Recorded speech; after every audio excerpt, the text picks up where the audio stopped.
স্বাস্থ্য এক সময় এই শব্দটাই ছিল আশার নাম, কিন্তু আজ এই আশার ভিতরে জন্ম নিয়েছে এক অদৃশ্য শক্তি। নাম তার সিন্ডিকেট, যেখানে মানুষের জীবন, ঔষধ, সরঞ্জাম সবই এখন নিয়ন্ত্রিত এক সুসংগঠিত গোষ্ঠীর হাতে। এই ডকুমেন্টারিতে আমরা উন্মোচন করব কিভাবে হলো এই সিন্ডিকেট, কারা নিয়ন্ত্রণ করে, আর কেন সরকারি স্বাস্থ্য খাত এখন রোগীর নয় বরং গোষ্ঠীর স্বার্থের খাত। আগে থেকে কত বছর ধরে ছিল? প্রায় 17 বছর 18 বছর, আরো বেশি। বাংলাদেশের ইতিহাসে এই সিন্ডিকেট ছাড়া কখনো হাসপাতাল চলেছে এটা বলা যায় না। বাংলাদেশের সরকারি হাসপাতাল শুনলেই আমাদের চোখের সামনে ভেসে ওঠে নোংরা, আবর্জনা, ময়লা, দুর্গন্ধ আর দালালদের দৌরাত্ম্য। সেবার মান একেবারেই তলানিতে। অভিযোগ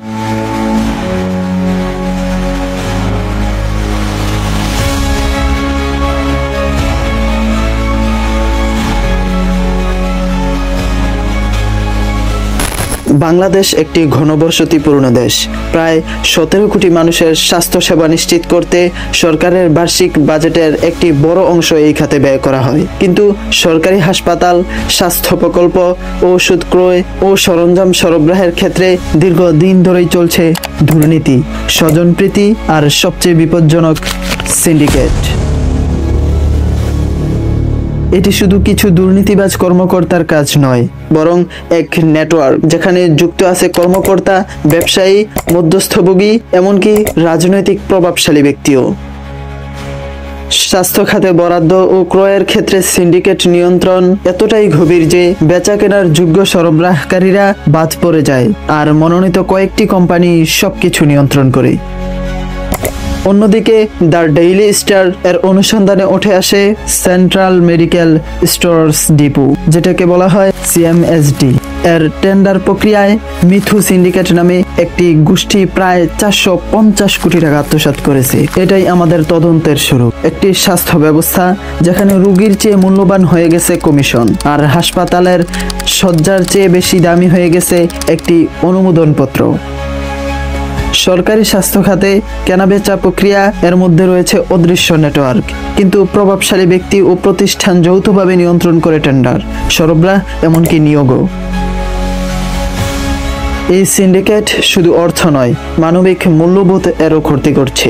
একটা হাসপাতাল, একদল সরবরাহকারী আর সরকারের ক্রয় বিভাগ, প্রকিউরমেন্ট ডিভিশন দেখলে মনে হবে সবকিছু নিয়মাফিক চলছে, কিন্তু আসলে এর ভেতরে আছে এমন এক ছায়া নেটওয়ার্ক যেটা ঠিক করে দেয় কে টেন্ডার পাবে, কে বঞ্চিত হবে, আর কোন পণ্য কোন হাসপাতালে যাবে।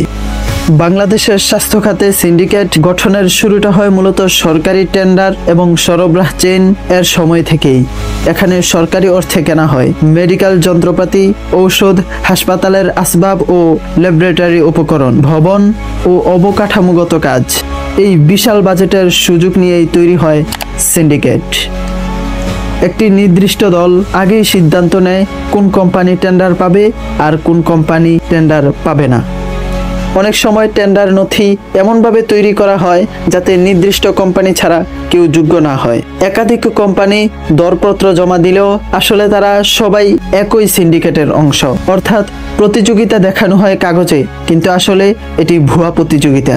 প্রত্যেক ধাপে নির্দিষ্ট শতাংশ কমিশন নির্ধারিত থাকে, যেমন সরবরাহকারী কোম্পানির লাভ 40%, সংশ্লিষ্ট কর্মকর্তা 20%, রাজনৈতিক প্রভাবক 10%, মিডলম্যান 5%, বাকিটা দেখানো হয় ব্যয় হিসাবে।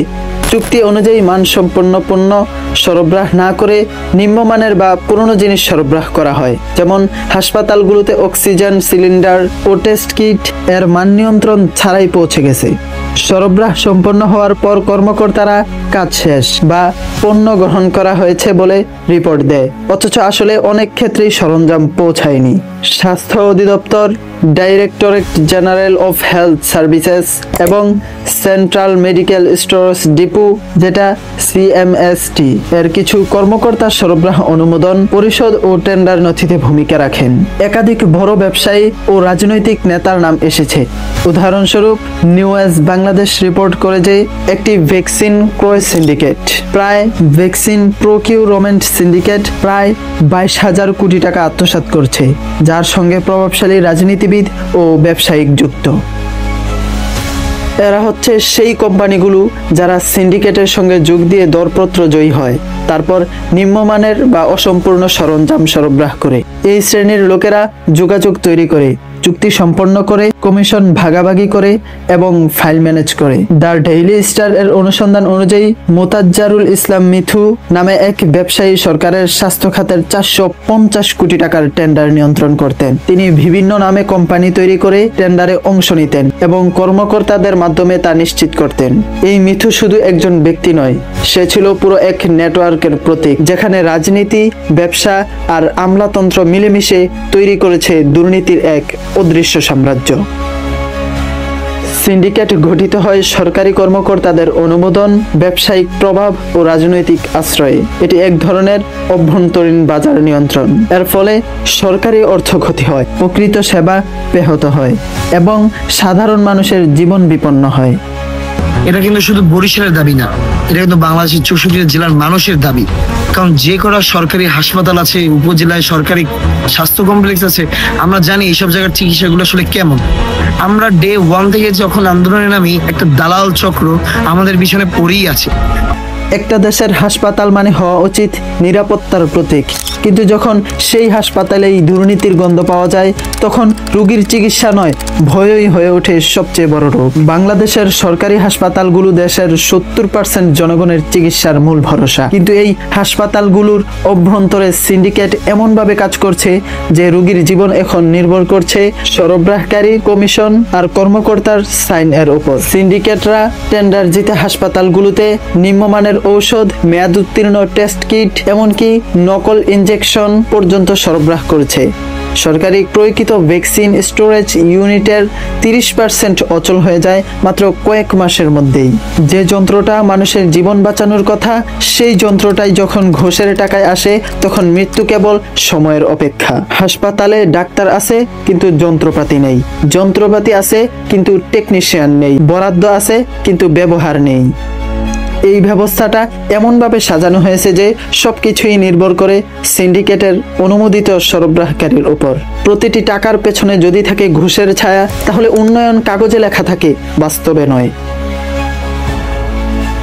শুধুমাত্র কোভিড-19 সময়েই প্রায় 22,000 কোটি টাকা লোপাট হয়েছে টেন্ডার ও সরঞ্জাম সিন্ডিকেটের মাধ্যমে। স্বাস্থ্য খাতের বার্ষিক বাজেটের প্রায় 25% অর্থ অনিয়মের মাধ্যমে হারিয়ে যায়। একদিকে হাসপাতাল রোগী ফেরায়, অন্যদিকে কর্মকর্তার ব্যাংক ব্যালেন্স বাড়ে। এটাই আজকের স্বাস্থ্য অর্থনীতি। দুর্নীতির কারণে অনেক আন্তর্জাতিক সংস্থা যেমন world bank, Asia development bank স্বাস্থ্য প্রকল্পে অর্থায়ন বন্ধ করেছে বা কমিয়ে দিয়েছে। ফলে বাংলাদেশের স্বাস্থ্য খাতে বিদেশি বিনিয়োগ কমে গেছে প্রায় 42%। চিকিৎসা ছিল মানবতার পেশা, এখন তা হয়ে গেছে লেনদেনের ব্যবসা। সিন্ডিকেটের কারণে সাধারণ মানুষ এখন সরকারি হাসপাতালের উপর আস্থা হারিয়েছে। রোগীরা মনে করেন যদি টাকা না দেন চিকিৎসা মিলবে না, আর সরকারি ডাক্তাররা বলেন তারা সিস্টেমের মধ্যে আটকে আছেন। একসময় চিকিৎসক পেশা ছিল সেবার প্রতীক, এখন বহু জায়গায় দেখা যায় ওষুধ কোম্পানি ডাক্তারদের গিফট প্যাকেজ দেয় প্রেসক্রিপশন লেখার শর্তে। এই সংস্কৃতি জন্ম নিয়েছে এক অদৃশ্য বাণিজ্যিক নেটওয়ার্ক, যেখানে রোগী নয় মুনাফাই আসল লক্ষ্য। হাসপাতালের ভেতরে অচল যন্ত্রপাতি, রোগীর স্বজন চিৎকার করছে, বাইরে ওষুধ কোম্পানির গাড়ি ঢুকছে। একজন রোগী আইসিইউ বেডের জন্য কাঁদছে, অথচ সেই বেডটা নষ্ট হয়ে পড়ে আছে, কারণ যন্ত্র কিনেছিল এক সিন্ডিকেট যারা লাভ নিয়েছিল আগেই। সামাজিক যোগাযোগ মাধ্যমে মানুষ এখন খোলামেলাভাবে সিন্ডিকেটের বিরুদ্ধে কথা বলছে। Health mafia, corruption in health, এই হ্যাশট্যাগুলো একবার ট্রেন্ডে আসে। যখন জনগণ প্রতিবাদ করতে শুরু করে, তখন ওই সিস্টেম ভয় পায়, কারণ সত্যের শব্দের ওজন সবচেয়ে ভারী। যদিও সরকার কিছু তদন্ত শুরু করেছে, কিন্তু অ্যাকাউন্টেবিলিটি বা দায়বদ্ধতা এখনো দুর্বল। অধিকাংশ মামলা স্থগিত হয়ে আছে, অভিযুক্ত কর্মকর্তারা আবারও পদে ফিরছেন, কিছু কোম্পানি নতুন নামে আবার টেন্ডারে অংশ নিচ্ছে। বাংলাদেশে দুর্নীতি ধরা পড়ে না, বরং পুনর্জন্ম নেয় নতুন নামে, নতুন কাগজে।